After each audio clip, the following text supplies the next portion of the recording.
ফ্রিজের মধ্যে এতগুলো দুধের প্যাকেট দেখে বর এক প্রকার ঝগড়াই শুরু করে দিল। বরকে বললাম, শোনো, ঝগড়া করতে হবে না, তোমার জন্য দুধ গরম করে আনছি, ঢকঢক করে গিলে নাও।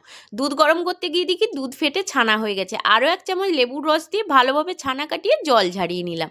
এবার বরকে ম্যানেজ দেওয়ার জন্য বললাম, শোনো, এতগুলো দুধ খেলে তোমার শরীর খারাপ করবে, তার চেয়ে ওই দুধ দিয়ে ছানা কাটিয়ে ভালো একটা রেসিপি তৈরি করে ফেলি। বড় খুশি হয়ে বললো, চলো, তোমার সাথে আমি হেল্প করে দিই। এবার শরীরে যতটা শক্তি ছিল ততটা শক্তি দিয়ে কিন্তু ছানাটাকে ভালোভাবে মাখা শুরু করেছি। 1 চামচ কিন্তু কর্নফ্লাওয়ার ওর মধ্যে দিয়ে দিচ্ছি। এবার ছানাটার মধ্যে একটু ড্রাই ভাব আসছিল বলে ছানার যে জলটা বেরিয়েছিল ওটা কিন্তু দিয়ে ভালোভাবে নরম তুলতুলে করে কিন্তু ছানাটাকে মাখিয়ে নিয়েছি। এবার দেখো, গোল গোল বলের শেপে কিন্তু লেচি কেটে নিয়েছি। এবার ওই লেচিগুলোর মধ্যে একটা করে কিশমিশ ঢুকিয়ে ভালোভাবে কিন্তু গোল গোল বল করে নিই। এই দেখো, আমার কিন্তু ছানার বল একেবারে রেডি। এবার কড়াইয়ের মধ্যে সাদা তেল গরম করে নিই। এখানে কিন্তু গ্যাসের আঁচটা লো মিডিয়ামে রাখতে হবে। তারপর কিন্তু এক এক বলগুলো ছেড়ে দিয়ে এপিট ওপিট কিন্তু লাল লাল করে হালকা আঁচে কিন্তু ভেজে তুলে নিতে হবে।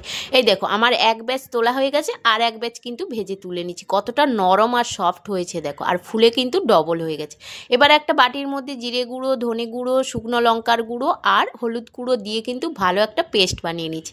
এবার মিক্সিং জারের মধ্যে টমেটো কুচি, আদা কুচি, কাঁচা লঙ্কা কুচি, কাজু বাদাম, কিশমিশ আর একটু জল দিয়ে মিক্সি বানিয়ে নিচ্ছি। এবার কড়াইয়ের মধ্যে সাদা তেলে চিনি গরম করে নিয়ে ওর মধ্যে গোটা গরম মশলা, তেজপাতা, শুকনো লঙ্কা ফোড়ন দিয়ে মশলার যে পেস্টটা বানিয়ে রেখেছিলাম 2 রকমের, ওইটা দিয়ে ভালোভাবে নাড়িয়ে কিন্তু ওর মধ্যে 2 চামচ টক দই দিয়ে হালকা আঁচে ভালোভাবে কষিয়ে নিয়েছি।